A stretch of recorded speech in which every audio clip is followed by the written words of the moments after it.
Can we do a picture? We want to line up first. Yes.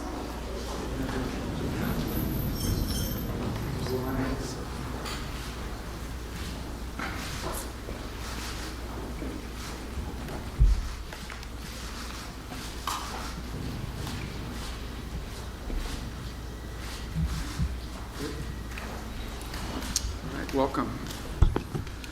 Well, thank you all for joining us here today. I'm reminded by my colleagues from India, Australia, and Japan that within an hour of becoming the Secretary of State of the United States, this was my first meeting. So we like to do these every 6 months, right? Every 5 months.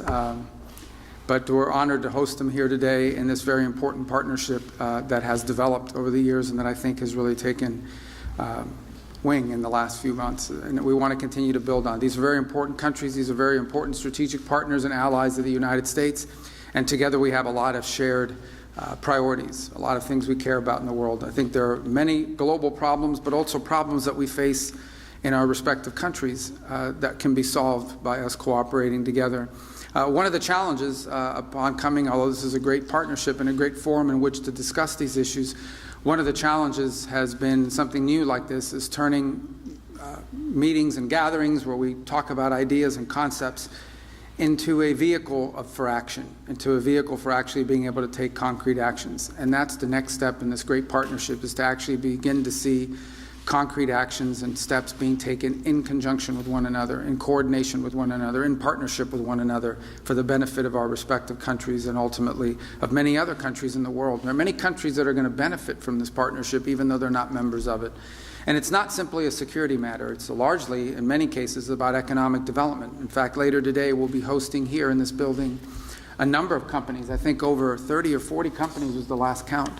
Representing all four of our countries, companies that are doing businesses in these countries or who are domiciled in these countries and who are going to be visiting here to talk about things we can work together on. And there are many topics that we can work on and focus on. One that I've personally been very focused on is diversifying the global supply chain of critical minerals, not just access to the raw material, but also access to the ability to process and refine it to usable material. It's critical for all technologies and for all industries across the board. And so having a diverse and reliable global supply chain of these is just one example of many that we can focus on and build upon and achieve some real progress on.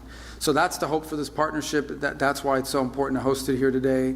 And in addition to the bilateral relationships we have with each of the three partner nations that are here, it's also important within this forum to turn it into one where we begin to focus on specific issues that we want to work together on and begin to deliver action on those issues. And today's the next step in that process. It's an honor to host them. And now I'm going to ask who's become a friend. I've seen him a number of times now in just 6 months on the job, and I was just telling how much he travels. I follow the news, and every time I see he's somewhere else in the world, so he's been very busy. But my colleague from India, who will be followed by my colleague from Australia, and then of course Japan, who I've also seen quite a number of times. In fact, I've seen you more than my own children, and because he's at some of the same forums that we've been on, and it's been an important partnership as well. So I'm grateful to all of you for being here today. Welcome to the State Department. Welcome to Washington. And I look forward to visiting you in your respective countries as well, and for the progress that we're making together in this very, very important partnership and forum that we've created. So thank you. Thank you. Well, thank you.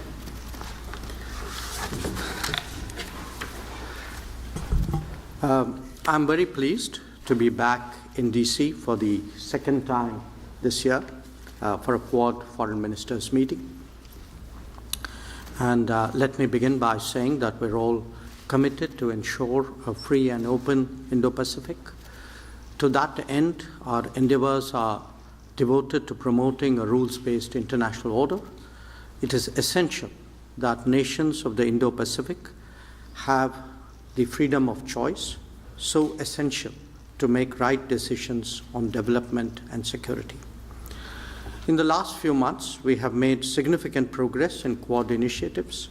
They include the maritime domain, logistics, education, and political coordination. We will be discussing that in greater detail. The working of the Quad has also been made more efficient through streamlining the working groups, a more cohesive nimble and focused Quad will certainly help deliver better. Quad is about deepening our convergence and expanding our common ground. I value our consultations on different dimensions of the Indo-Pacific in that regard. A lot is happening in the world, and I'm sure that our exchange of views will be very valuable for all of us. A word about terrorism in the light of our recent experience. The world must display zero tolerance.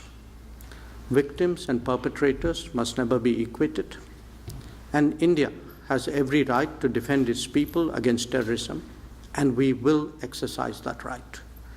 We expect our Quad partners to understand and appreciate that. India plans to host the next Quad summit. We have some proposals on how to make that productive. I'm sure so do our partners. We will discuss, and I'm sure we will agree. Once again, I thank Secretary Rubio for hosting us today, and I look forward to our discussions. Thank you.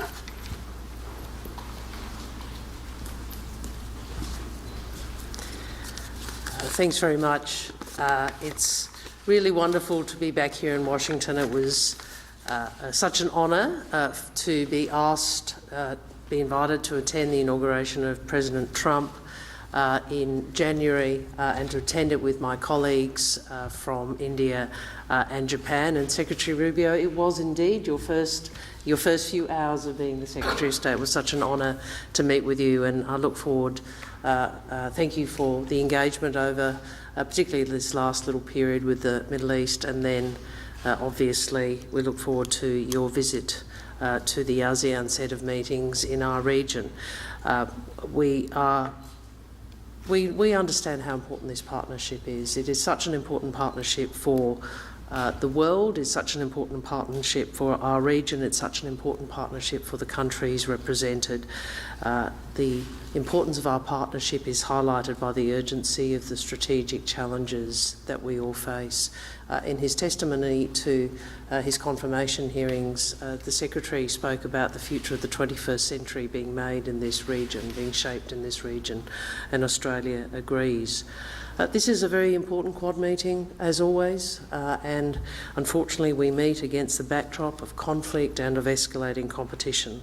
So it has never been more important for us to harness our collective strength for peace, for stability, for prosperity in the Indo-Pacific and for all our peoples. These four countries represent nearly a quarter of the world's population and over a third of global GDP. We are independent, sovereign nations. We bring our own perspectives, our own interests, and we also know this, that we are stronger when we work together. Whether it's when we respond to emergencies, as we did, when we together mobilise quickly to support communities affected by the deadly earthquakes in Myanmar, or cooperating on issues which are critical to the region's security and prosperity, such as technology, supply chains and maritime security. Practical cooperation, which is all designed to make all of us safer in a region which continues to change. I'm very grateful to be hosted again by the Secretary for this, our second Quad meeting in 6 months, and I look forward to the discussion today. Thank you.